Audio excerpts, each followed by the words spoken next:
Good evening, everyone. I want to say thank you to Ed and Philip and all the elders for allowing me to come and speak tonight.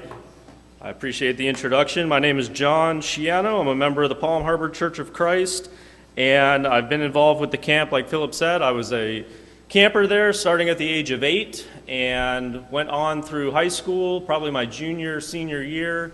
I was Camper of the Year in 2001, I believe, and the camp did wonderful things for me, and so we're kicking off a speaking tour to a number of congregations throughout the state of Florida.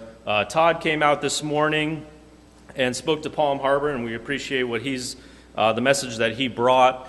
And I'm going to take some of what he said and kind of tailor the message differently to you all. This is ground zero for Weeki Wachee Christian Camp. At Palm Harbor, there's a few members there that have been involved with the camp for years, sent their kids there. Jerry Conrad is a member at our church. Him and Judy Conrad used to do arts and crafts for a number of years.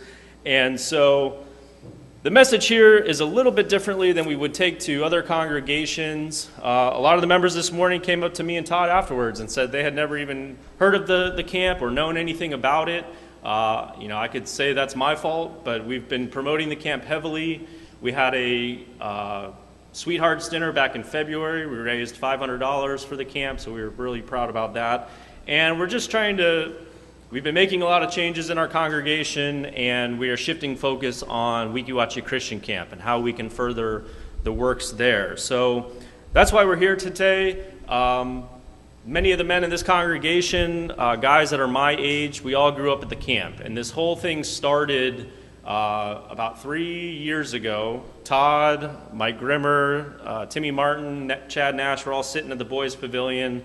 It's 2 o'clock in the morning, and we're just reflecting on the great experiences that we had at the camp, just looking at the camp as a whole and thinking, we're the next generation, we're the next new blood for the camp that can take it on to new generations. And we want to take the baton and run with it. We don't want to change anything. We just want to restore and keep the camp going for generations and generations. And so our goal is to make the camp available to members of the church throughout the state of Florida. We'd like to go and speak to a number of congregations within a 2-hour drive of the camp and let them know of its availability, what it can be used for. And so that's why we're here today. So Todd this morning gave a nice lesson on missionaries in the Bible. He talked about Jonah, and he talked about Ananias, and he talked about Jesus. And these were 3 great examples of different men in different places speaking to different people. Jonah was called to speak to those in Nineveh. He wasn't too thrilled about that and tried to run away from God, and we see in the book of Jonah how that turns out. Ananias is called to preach to one man.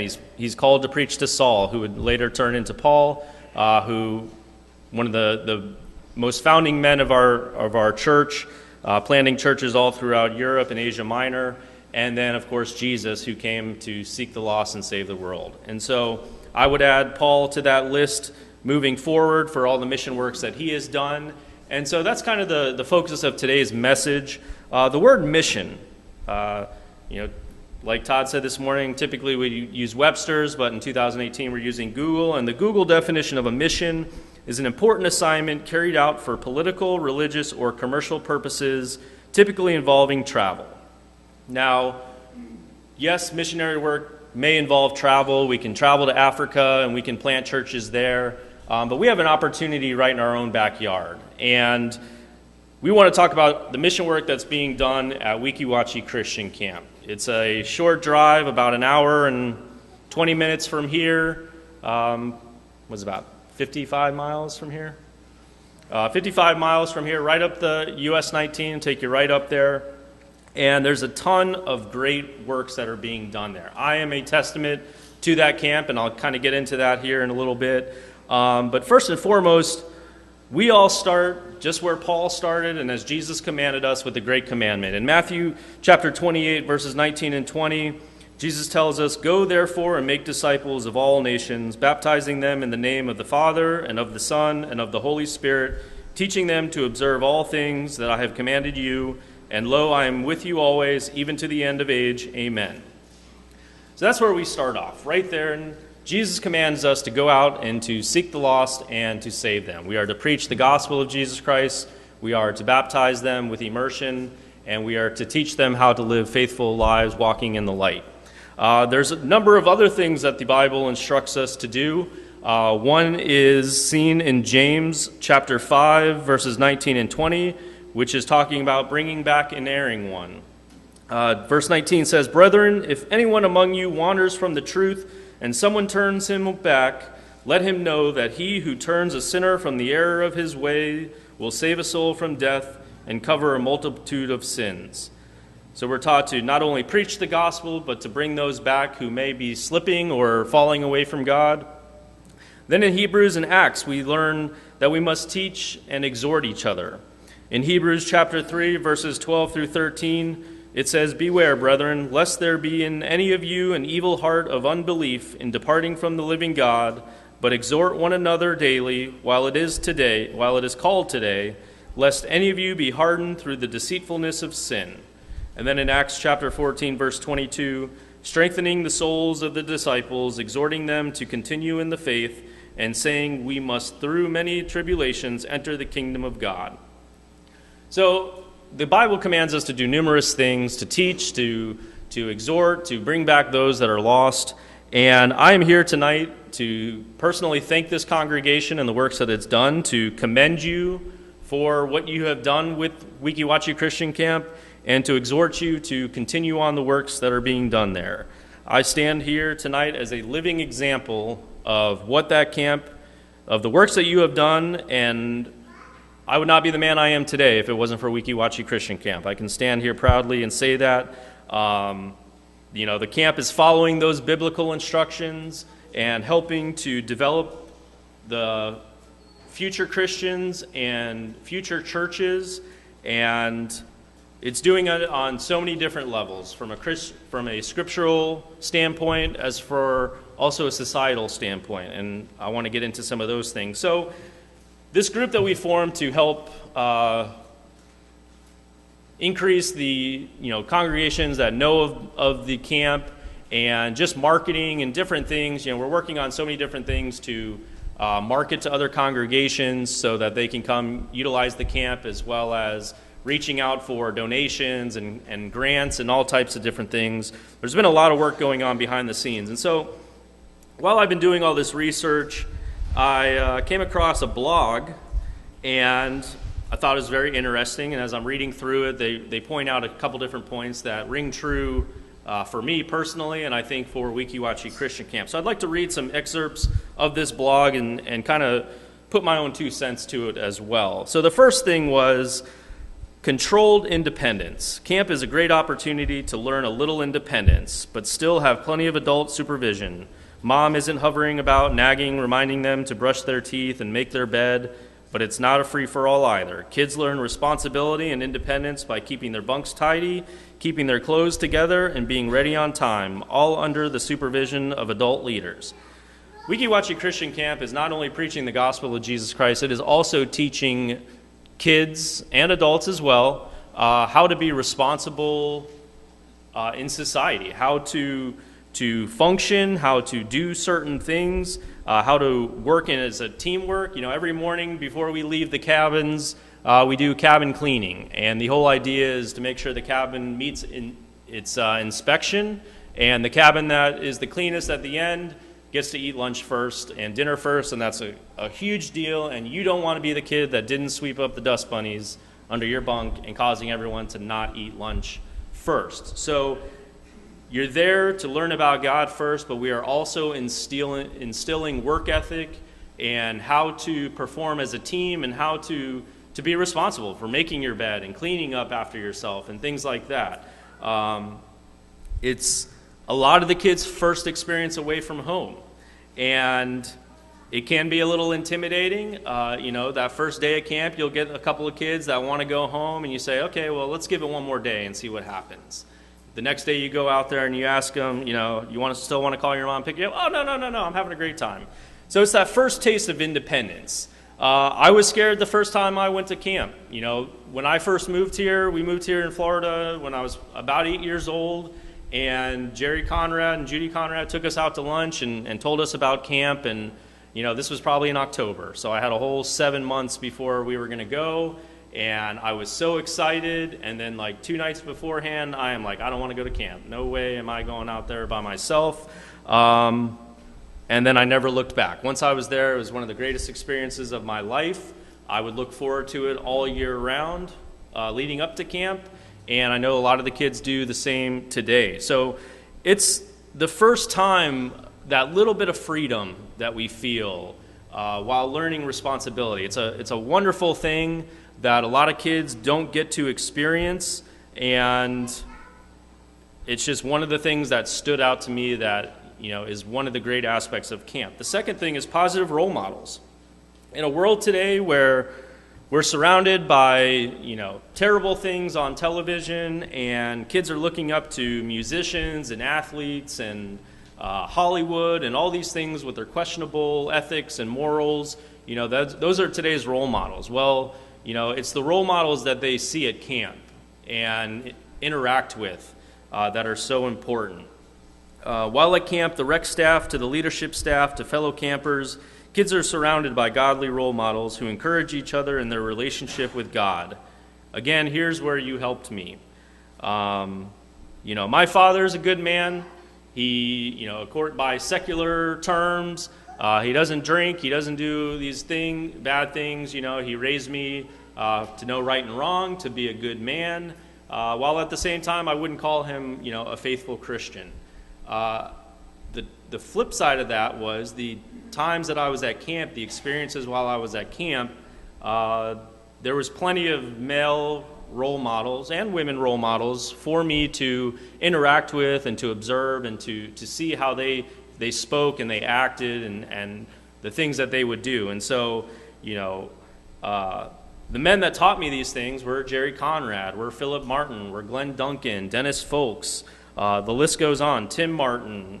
You know, you can also throw Bobby Mays into that mix. You know, Bobby was a couple years older than me. I knew Bobby. I looked up to Bobby. I saw him as, you know, the perfect example of what a young man should be. And, you know, he was a huge impact on me, you know, to see someone a couple years older than me living a good life. So that was, it was the positive role models at camp that did so much to me. And here's a little story, funny story, kind of embarrassing, but my first year at camp, I was in Glenn Duncan's cabin.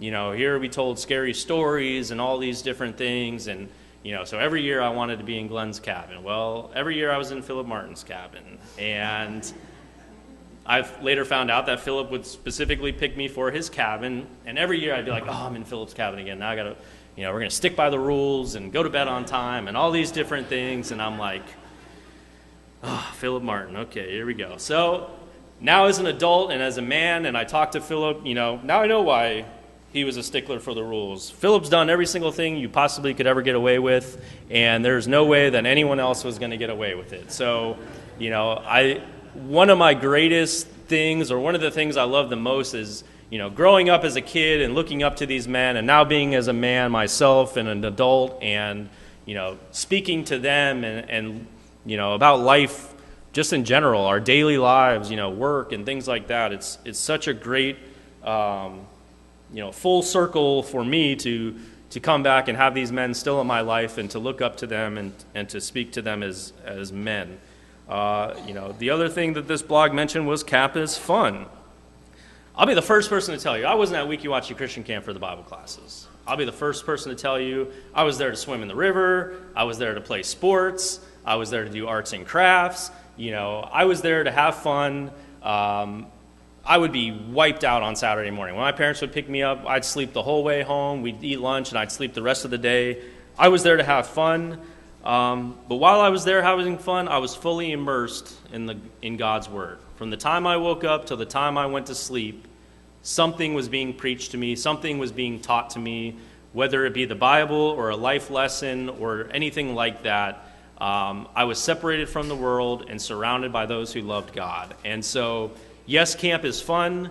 It's a great experience. You will have some of the greatest experiences. You'll have so much fun. You'll meet some of the greatest people. But at the same time, you're there to learn and grow closer to God. And that brings us to the next point is they will encounter God. And this is an excerpt from this blog. Camp played a significant role in my spiritual life as I grew up. Many have accepted Christ at camp. I learned to have a quiet time at camp. I learned to recognize God's Spirit speaking to my heart at camp.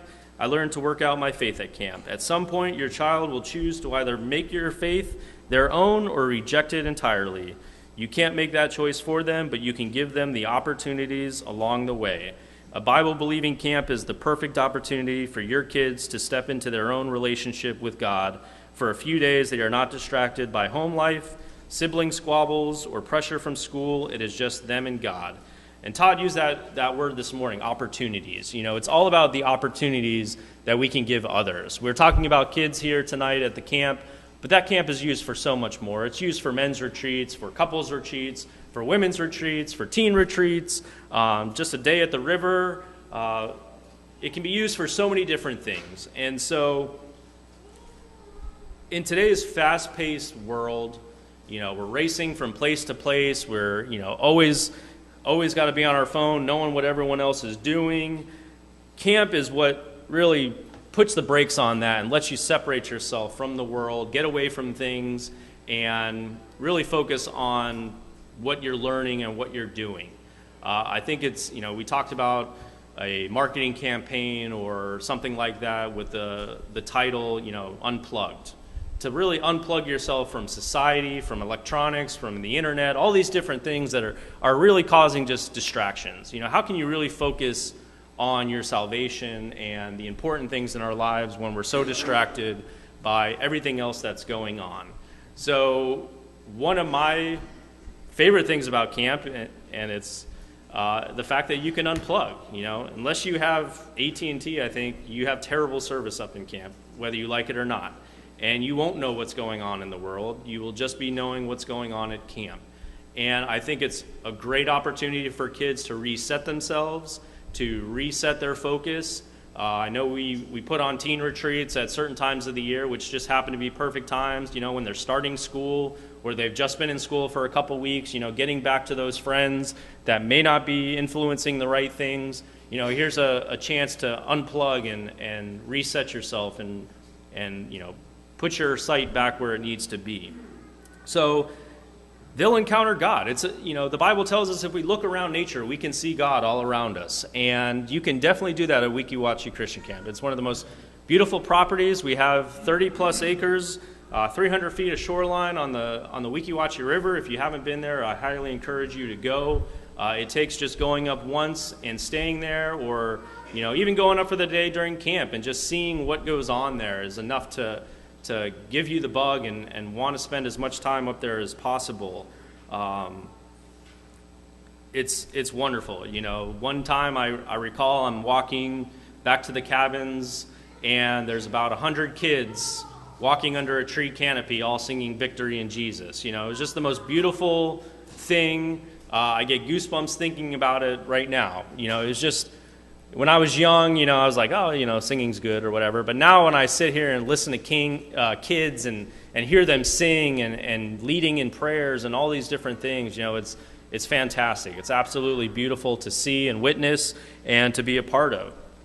And this camp is building up and creating the future of the church, as simple as that. Outside of Lads to Leaders and maybe our youth program at Palm Harbor growing up, it was the camp that gave me my speaking abilities today and gave me many of the talents that I have. We're teaching, how to be leaders in worship and how to function during a worship service. We're teaching kids how to pray properly. We're teaching them how to lead songs, how to take their thoughts and put it into an outline, and to form your own chapel service or cabin devotional or whatever it is. We are there. Whether the kids realize it or not in the moment, we are teaching them how to be strong leaders, how to worship properly, and you can't underestimate how much that is doing for these kids. To get up in front of a camp of 120 kids and and lead a prayer or give a chapel service. It takes a lot of courage, and what a better group that is encouraging to these kids to get up there and to challenge themselves. And I led my first chapel service, I think, when I was probably 13 years old, and it was probably 2 minutes. I read it like this super fast because I was so nervous, but it was that opportunity that was given to me. We encouraged the kids to volunteer, to lead prayers, to lead singing. We asked if they'd like to lead a chapel service or a cabin devotional. The girls are just as much encouraged to lead their own devotional services and to teach others. It's just as important as for the men.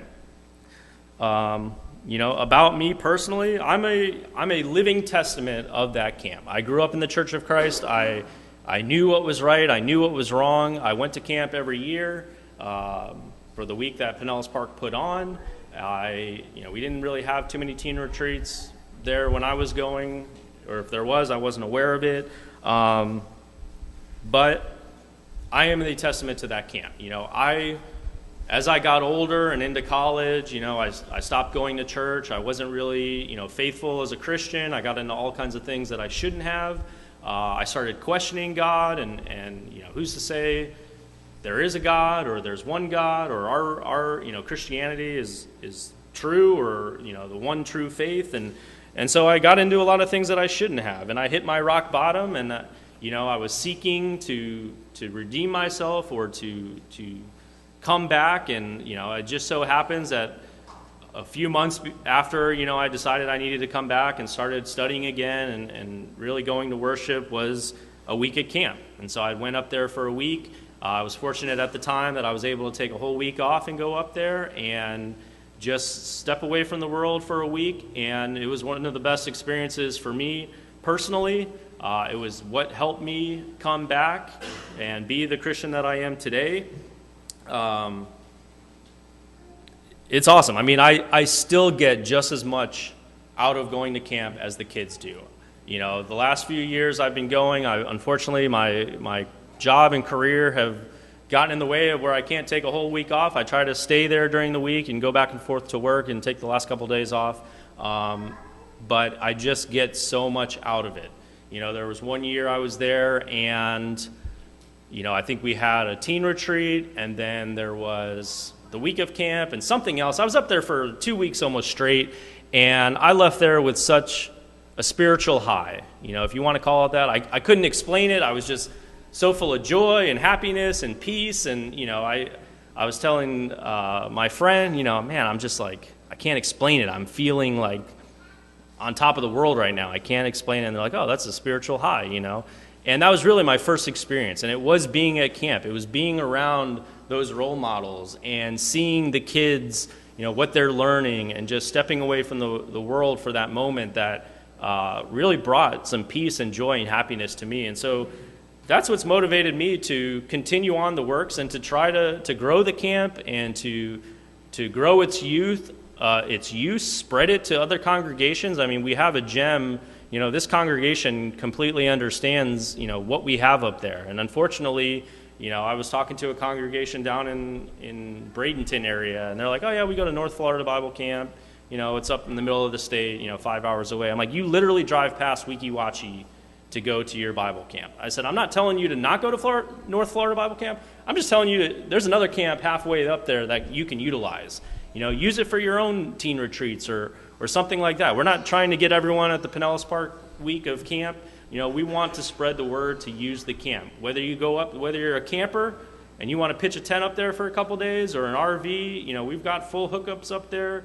We want the camp to be used. Get out there, use it, take advantage of it, spread the word. Let's get as many people to this camp as possible. And so the younger guys and myself, we've put together a group that is trying to spread the word and grow donations, and they can be congregational donations, they can be individual donations, it could be sweat labor, whatever you can offer. We try to go up there every couple months and do some work. I know Philip's up there all the time working. He was just up there.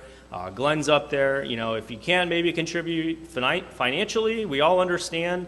maybe come up there on a work day and do some work up there or something like that. Whatever you can do to support the camp, we would greatly appreciate it.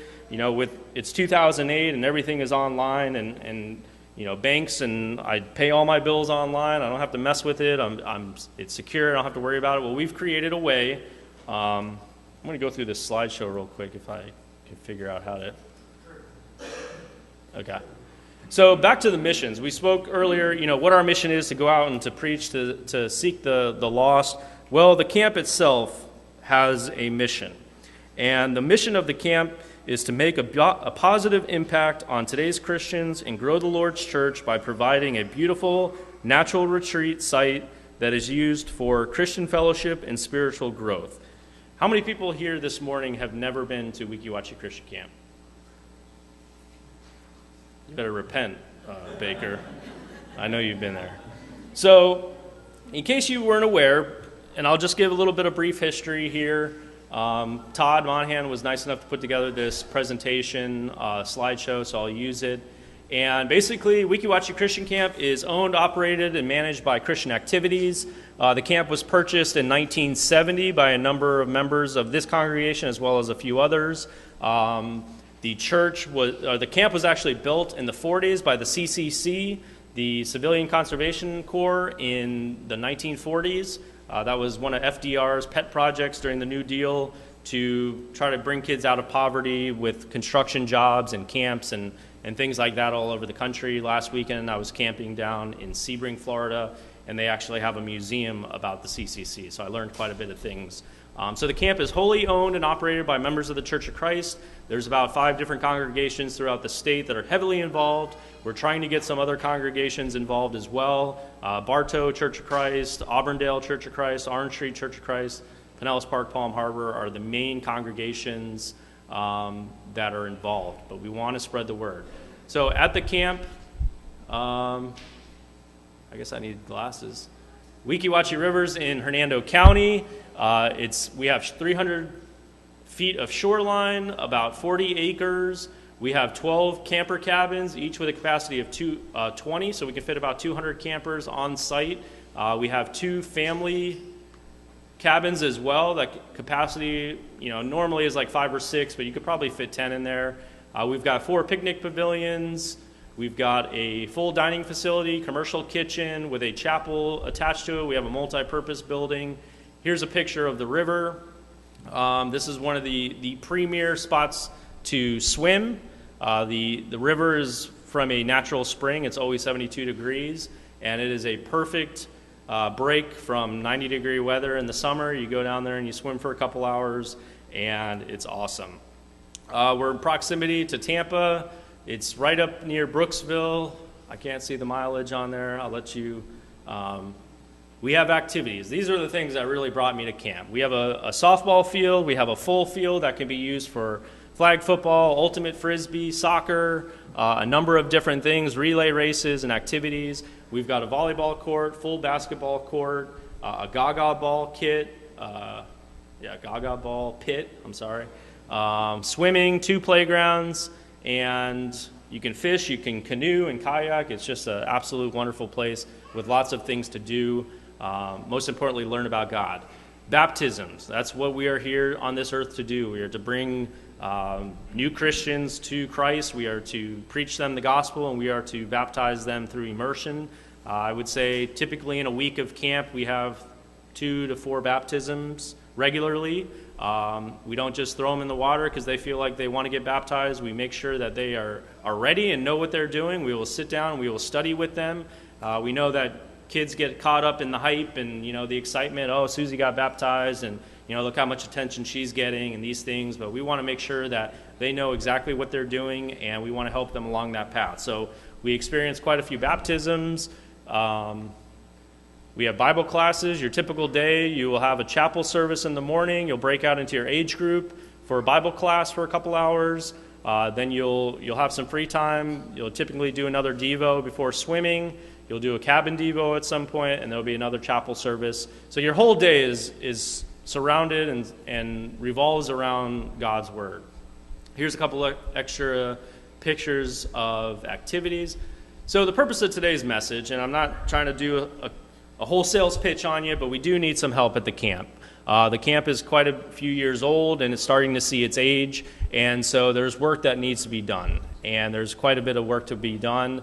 We put together a plan of what we wanted to accomplish by 2020. We called it our 2020 vision, and so we had plans that, a bunch of the cabin roofs needed to be replaced, all the pavilions needed to be replaced, a lot of just work, things breaking down with age. We want to maintain that rustic appeal of camp that we all love. We're not trying to make a concrete pad everywhere and ACs everywhere. Yeah, we would like ACs in certain areas that don't currently have them, but all we're trying to do is improve the camp, restore the camp.